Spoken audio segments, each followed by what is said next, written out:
Chasing the Mind Podcast, Episode 2, Crossing My Fingers, Hope Not to Die, with Dr. Stephanie Wellen Levine. Welcome to Chasing the Mind, hosted by Dr. Angela Johnson and Dr. Stephanie Schwartz, the podcast that explores the art and science of the mind. Each episode, we will feature a topic or guest who offers a unique perspective in answering the following questions. How do our thoughts influence our sense of who we are? How do we impact the world around us? And can changing our mind change everything?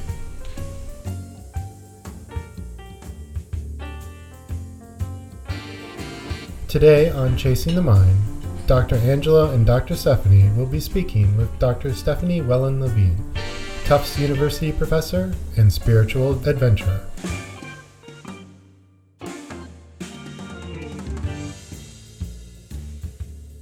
I'm Dr. Stephanie Schwartz. I'm Dr. Angela Johnson.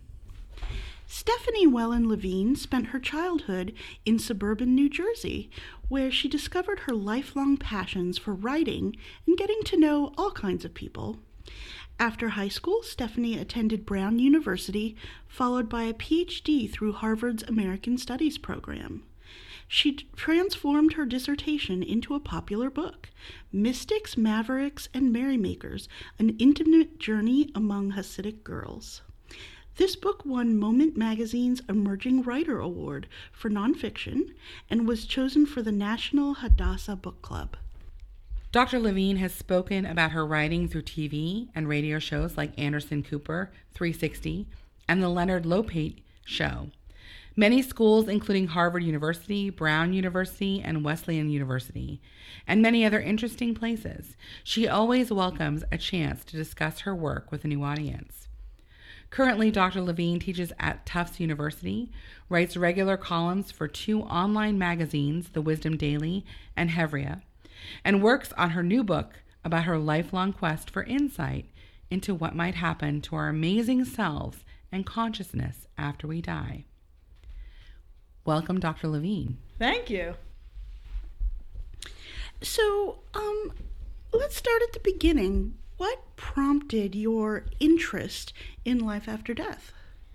Well, that's a really good question, and I've been interested in this, frankly, since very early childhood. The very first time I was exposed to death was actually when not my direct family member, but my cousin's grandfather died, and I asked my mother what happened. You know, he just wasn't around. There was a party that my grandparents had, and ordinarily this man, Leon Fass, would have been at the party, and he didn't show up. And I just kind of noticed. I was 3 years old, but I noticed his absence, and I asked my mother, and she explained to me that he had died, that Leon Fass had died. And I honestly don't remember precisely how she explained what that meant, but I remember that I sort of got the basic situation, that he was not going to be around anymore.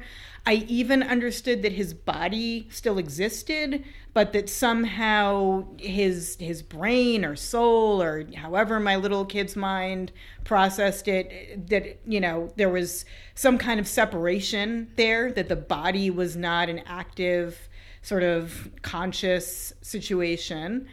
And I was horrified at that point.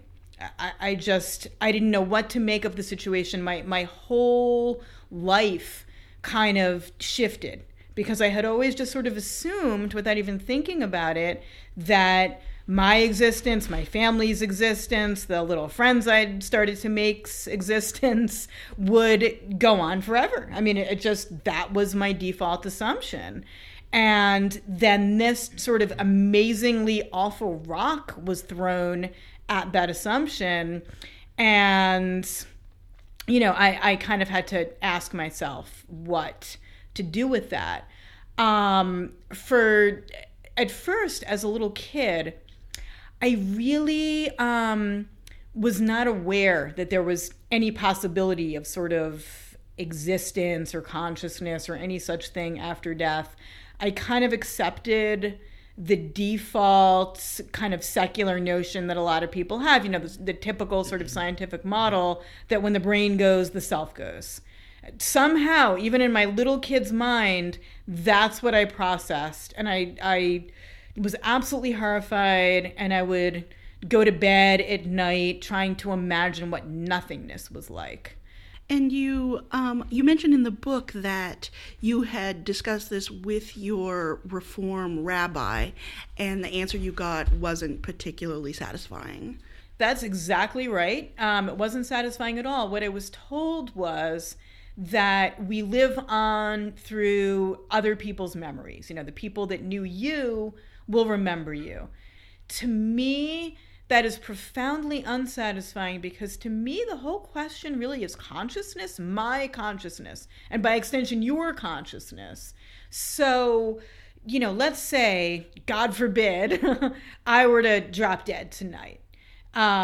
Maybe, hopefully, you too would remember me fondly, and that's wonderful. And I love, sort of thinking along those lines on a level. But my way of perceiving, and my sort of way of channeling thoughts, and my awareness on a day-to-day basis would not be able to commune with that. My light would be out, regardless of what anybody else might think about when they think of me.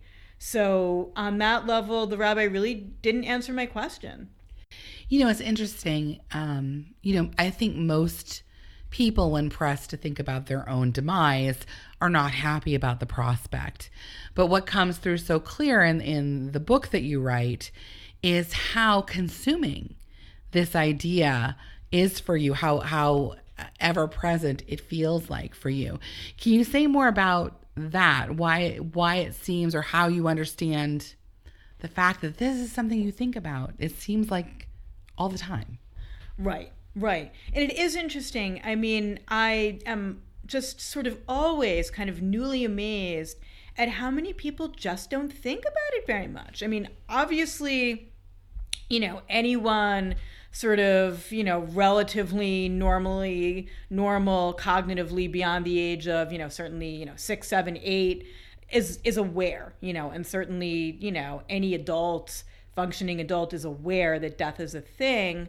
I feel like most people, you're absolutely right, are able to somehow shunt it aside. And I'm not, and I never was. I mean, like I said, when I was a little kid, I was exposed to the idea, and somehow I've always been kind of obsessed with it and very, very worried about it.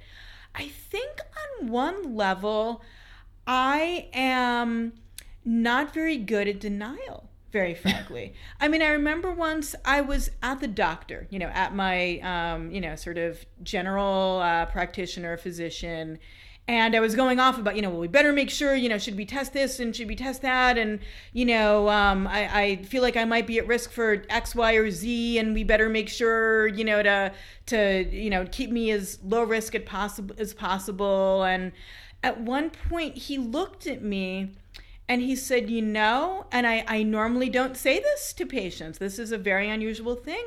But he said, Stephanie, in my mind, sometimes denial is a very good thing. I am very much an internal person. That I very much commune with sort of, the ideas that are going on in my head, the conversations I have with myself, the perceptions that I have. I'm very aware of what's going on in my head. And I love what's going on in my head. I mean, it's glorious.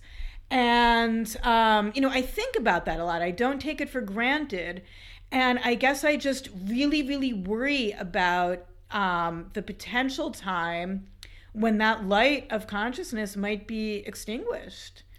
So at what point did you make the conscious decision to say, I'm going to find out if there's any way out of this? Right. I mean, because that's the drive of the book. Is like, is there an escape hatch I haven't explored?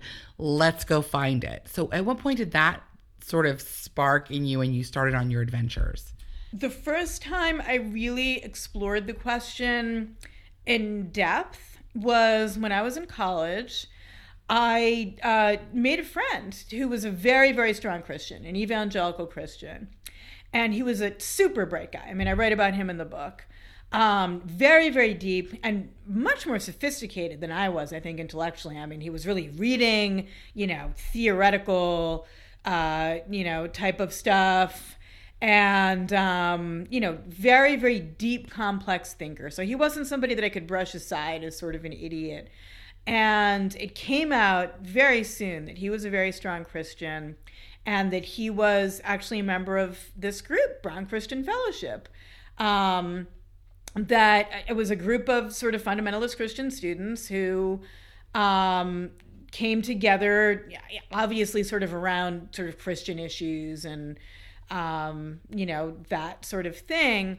But what interested me the very most about the group was that to me, and to them, at bottom, Jesus was all about immortality. And I kind of thought, wow, okay, here's a group of real people. And I respect them. They're bright people who actually believe that the soul is immortal. And I mean, the particulars of their faith did not appeal to me. Right. I didn't believe what they were saying, but they opened a door. These were bright people who absolutely believed that the self could exist without the body and without the brain. And to me, that was the central question. The way you're talking about this really sort of is very reflective of what comes across in the book. Because on one hand, you really so very dearly want to come to a place where you believe that we have continuation of our consciousness after death. That's really your most sort of dearest wish.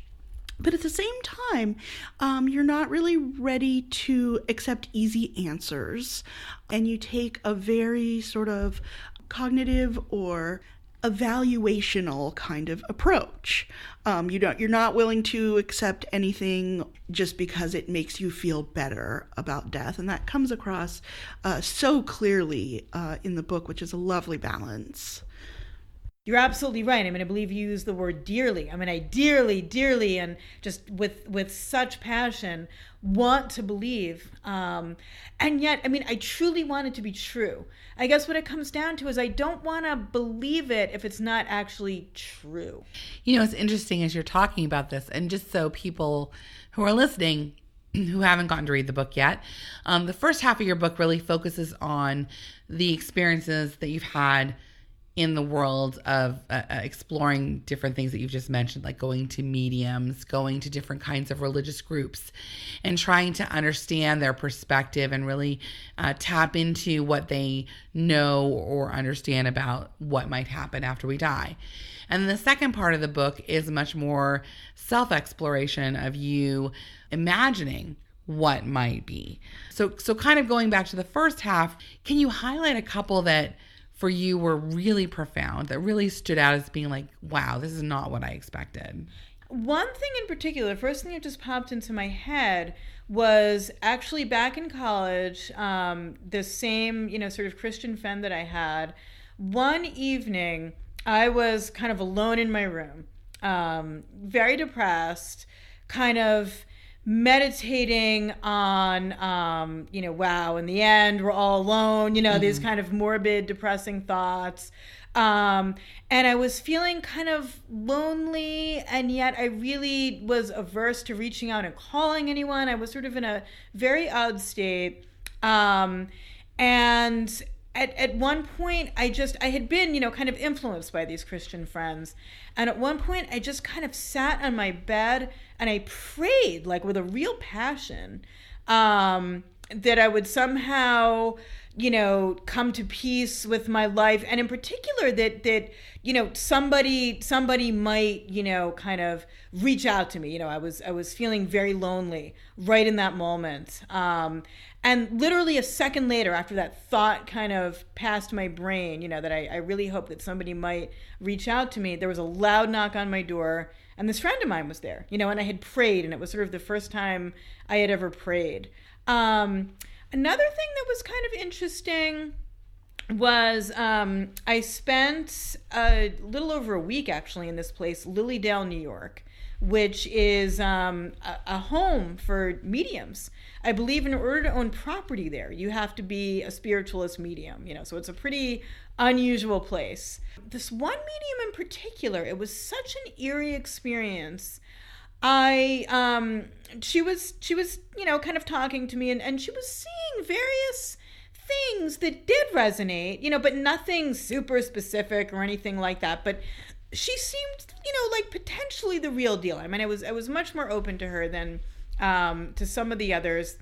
And at one point she said, I have an older sort of woman, an elderly woman with gray hair, and I'm thinking it's like a grandmother type figure. So I'm immediately thinking my mother's mother always dyed her hair, perfect shade of blonde. My father's mother was a whole different type, much more old fashioned and had gray hair. So I'm thinking, okay, it must be Nana, my paternal grandmother. So I'm, kind of thinking about her, and the medium started breathing very heavily, and it was really I felt like she was sort of going into a different mode. I mean, it was fascinating. And while she was still in that mode, still sort of breathing heavily, she said to me, I still remember the exact wording, "Did she die of a stroke, please?" And she did die of a stroke. Now, a stroke is not a super rare thing to die of, but it's also, most people don't die of a stroke. It struck me. That's quite specific. Yeah, exactly. She got into this weird state. It was almost like, she had traveled to some kind of different realm. You'd have to see it to believe it. And she came up with that. So I was, really jolted. And I said, yes, as a matter of fact, she did. And, so that was something that was very specific. Something else, just a little experience that I had that I believe actually comes up at the end of the book, in the conclusion, that really, really got me thinking in a major way. I had gone to a workshop about out-of-body experiences, and the workshop leader was all about energy. He kept talking about energy. And other people in the group seemed to know exactly what he was talking about. And we had to create these energy balls, he called them. And, he would say, oh, touch your energy ball, move into your energy ball. And it seemed like everybody else in the class was like, oh, yes, I'm touching my energy ball. I'm moving into my energy ball. And I didn't know what was going on, and I was thinking, okay, either I have a major spiritual blind spot, or it's like an emperor's new clothes type thing, and they're, buying it for the sake, whereas my mind, of course, is, very active and just not buying it. So this is going on, and we do several workshops with the energy balls, and I'm becoming more and more negative towards the whole thing. I mean, I'm really turned off, just thinking it's sort of a hoax. Then at one point he tells us to close our eyes, and it's yet another energy ball exercise. And I do it. I'm thinking, okay, I'm here. What else am I going to do with myself? I close my eyes. And lo and behold, I feel an energy. I mean, that's the best word for it. Like sort of pounding into my body and moving out. Like it was sort of like a throbbing energy, and it would come to me and it would leave, and it would come to me and it would leave. It was almost like sort of a heart, sort of coming to me and leaving. And I was really amazed. I was sort of entranced. Then I opened my eyes, and the workshop leader is standing right in front of me, and I had no idea he was standing there. I mean, my eyes were fully closed. I had absolutely no idea that he was standing there. And he just looked at me and he said, "Did you feel that?" And I said, "Yes, I absolutely felt it." So that actually, on some level, because it was like so specific, and because I felt it so strongly, and because I went into that exercise with such negativity, I mean, I was so turned off by that point, I really thought, wow, okay, now, does that prove existence of a soul after death? Hardly. This is what makes so much of your book compelling, because, first of all, you're willing to tell us the parts of these experiences that just did not work. When, right. When people were like, And how did you feel during your energy 25 mode or whatever? And you're like, I was on a hard bed and it was itchy. Yep.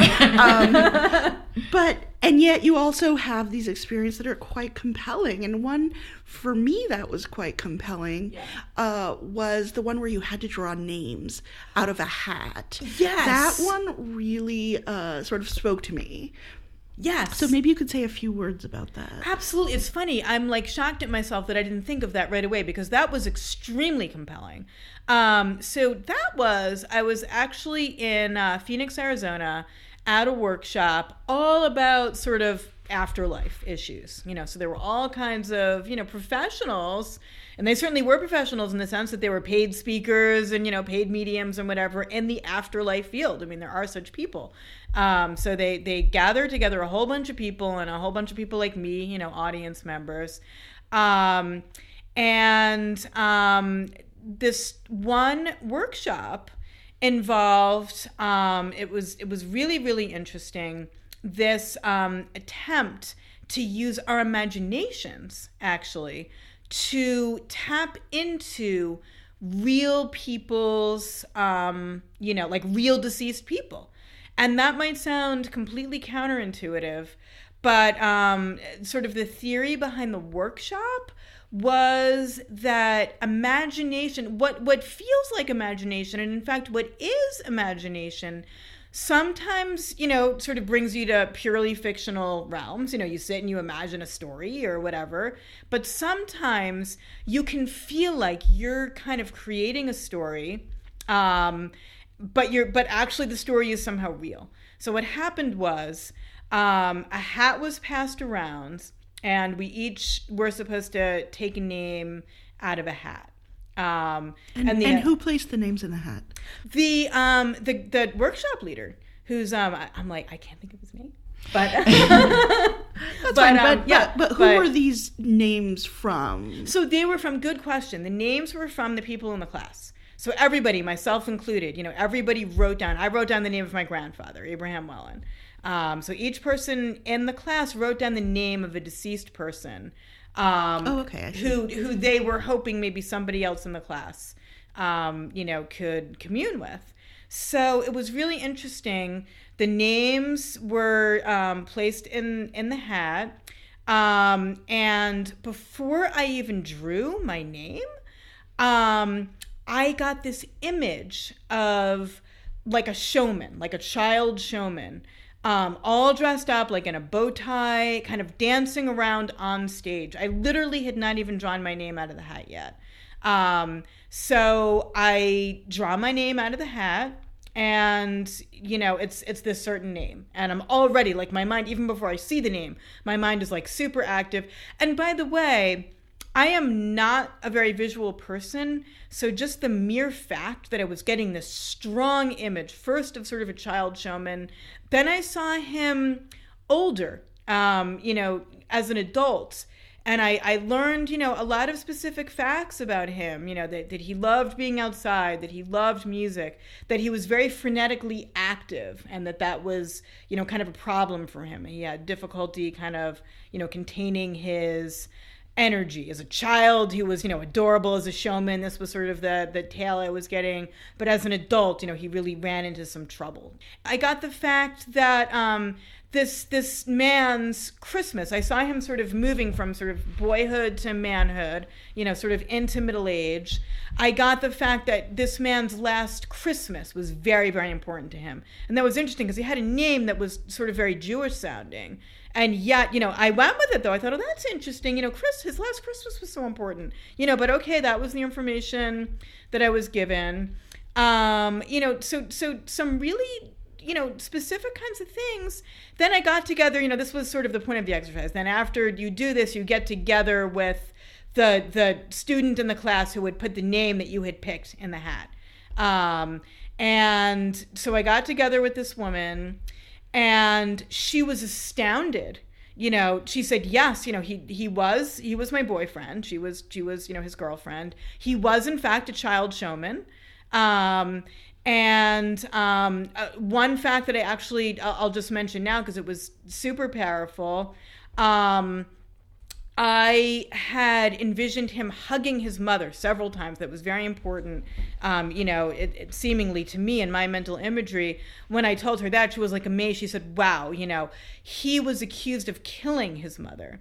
Wow. Yeah, he was accused of killing his mother, and she said he was innocent, and he was constantly, just trying to prove his love for his mother, because, she said it was very, very real, so she said if he were to come back to somebody, that makes total sense, that, even in that state, he'd want to still be, I loved my mother, so if you envisioned him hugging his mother, desperately and lovingly, like, that's just perfect. And she said, yes, as a matter of fact, the last Christmas, she, the girlfriend was not Jewish. She was actually African American. It was interesting. She said she was not so into Christmas, even though she was, brought up in a Christian home. He really wanted to celebrate that last Christmas. It was very important to him. So then is that part of why you then, in the second half of the book, you're not going to mediums, you're not going to Lilydale, you're going somewhere in your own mind. You're going somewhere else. Can you explain that part of the book to us? Yeah. So, it's interesting. You got it on a certain level in the sense that experience with using imagination and seemingly, at least very potentially, actually tapping into information that, maybe was valid and that maybe I really couldn't have had access to in any other way. That was extremely intriguing to me. So I sort of, stepped back and I said to myself, you're going around, you're spending time with all these groups and, mediums and different sort of, people who are spiritual in various ways, and you're having these amazing experiences, but you're not, getting anything definitive. What else can I be doing? So I thought, you know what? I could imagine tales that kind of get at this question of how might my consciousness, how might your consciousness for that matter, exist without a body? The two questions that keep coming up in those chapters for me were, whatever the situation was, whatever you were imagining, wherever you were, could I do this forever? Right. And the second thing was, do I actually have to merge with you to do it? Right. So those were the two things that kind of stood out to me, is that in all of these adventures and in this search, is there anything that I could imagine myself doing for eternity? And do I have to be distinct in order to do it, or do I have to merge to do it? Those are the themes that kind of stood out to me. That makes a lot of sense. Those are huge themes, both of them. I had an imaginary chapter where there's a little scene where I'm laughing hysterically. There's a bit of, I actually have a psychic sort of attunement with these two guys who are thinking these kind of crazy thoughts, and I know what they're thinking, and I start laughing hysterically, and there reaches a point where, I'm in pain, that it's I'm laughing so hard. Yeah, and there are many situations like that. In that particular case, it was so unpleasant, and I was in pain, and yet my whole, sort of main dream is in some way, shape, or form, I want to be conscious forever. So I had, several sort of situations like that where it was actually miserable. Mm-hmm. And I asked myself, well, okay, would you want to exist forever if you had to be in this state, if you had to be in this miserable state? Would you still want to live forever, or would there be a state that is so miserable that you would say, okay, non-existence for my whole galaxy of consciousness would be preferable? The theme of, the potential, a lot of sort of Eastern religions in particular have as a goal, the ultimate goal is actually sort of non-existence for the self and emerging into, maybe a larger consciousness. And for whatever complex of reasons, I'm probably just an egomaniac, very frankly, but I don't like that. I don't like that. Yeah. I want me, myself, my consciousness to persist for eternity. And I don't want to merge with anything else, because I feel like merging with something else would kind of black me out. Except that the Eastern philosophy, I mean, specifically Buddhism, would say that the idea that there is a you is a delusion. Right. That Right. the you that you experience as being consistent and constant over time actually is something that changes moment to moment. Yeah, and it's interesting. I mean, I've had Buddhists say things to me, along the lines of, well, you're not even the same person you were when you were 6 years old. That 6-year-old is essentially dead, and so it's, change is inevitable. I mean, it's an interesting philosophy somehow. I mean, it's really funny. I often say to myself, I'm kind of the anti-Buddhist. Change is okay to a point. As to the question of whether it's an illusion, I guess all I can say is I feel, with an incredible sort of just urgency and palpability that my consciousness does exist. I mean, it's so present for me. It's so real for me. When you talk about the idea of reincarnation in the book, you just kind of talk about your sense of always having been a child in past lives. Yeah. So this is kind of the first life where you've advanced to adulthood. Yeah. So tell us a little bit about that and what that's like and what your sense of being an adult for the first time is. Yeah, well, I mean, that was such a great thing to pick up on. So that was, and one of the, sort of imaginary chapters, it's actually one of my favorites. I meet like a wise woman who takes me on all kinds of journeys and stuff like that. We, sort of together come to this realization that, that I've never grown to adulthood, that I had lived in past lives, and I had always died in childhood. No, I don't necessarily believe that at all. It was an idea that I was playing with in sort of one imaginary chapter, but I'm open to it. It was an idea that I felt, with a certain amount of force. I can tell you, I really still feel like a child. I really don't feel like an adult.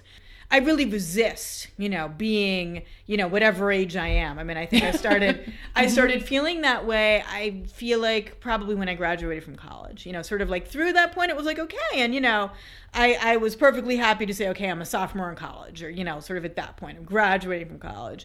Shortly after, it was like, I couldn't commune with it, and now, that my friends are totally adults, with kids that are getting older and older, it feels absolutely alien to me. I do have this idea that maybe this life, kind of one of my challenges was, you're going to have to do the adulthood thing. And you're going to have to, get older and older and go through all these different phases.